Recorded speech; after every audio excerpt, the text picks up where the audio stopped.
প্রথমে ইলিশ মাছ ধুয়ে পরিষ্কার করে নিয়েছি, সাথে থাকছে গরুর মাংস আর অনেক কিছু থাকছে। সব কিছু নিয়ে হচ্ছে আজকে রান্নার ব্লগটা। আসসালামু আলাইকুম, কেমন আছেন সবাই? আশা করি ভালো আছেন। আলহামদুলিল্লাহ আমিও ভালো আছি।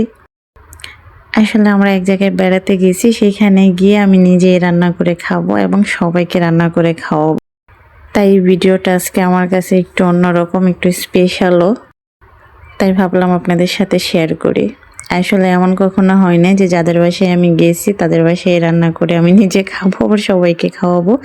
সাথে মেহমান আসবে, অন্য একটা মেহমান। সেই মেহমানটা কেন আসবে সেটা আপনাদের সাথে আজকে বলবো, অন্য কোনো দিন ইনশাল্লাহ বলবো। তো এইখানে অনেক কিছুই রান্না হয়েছে, অনেক কিছু রান্নার সাথে সাথে এইখানে আমি শরবত বানিয়ে নিব, কারণ যারা আসবে তাদেরকে আগে শরবত দিয়ে ওয়েলকাম করব। তো শরবতের জন্য চিনি আর ট্যাংটা আগে গলিয়ে নেওয়া হয়েছে। তার সাথে পোলাও রান্না করব, এই জন্য আগে আমি মশলা কষিয়ে এর মধ্যে পানি দিয়েছি, চালটা ভাজি নেই। আর সাথে বাসমতি চালের ভাত রান্না হচ্ছে। তো ভাত রান্না হইতে থাকুক, ওইদিকে আমি আমার পোলাওটা রেডি করি।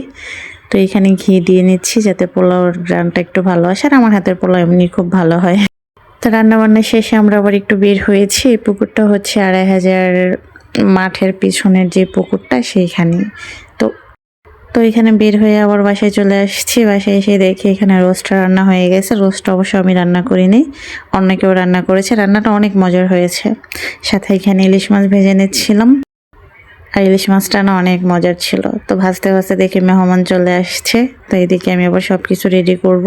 তাই পোলাওটা একটু দেখছিলাম পোলাওটা কেমন হয়েছে।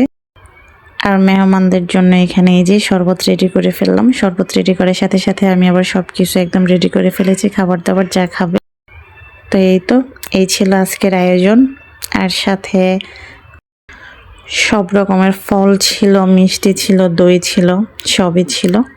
তো ভিডিওটা কেমন লাগলো সবাই কমেন্ট করে জানাবেন।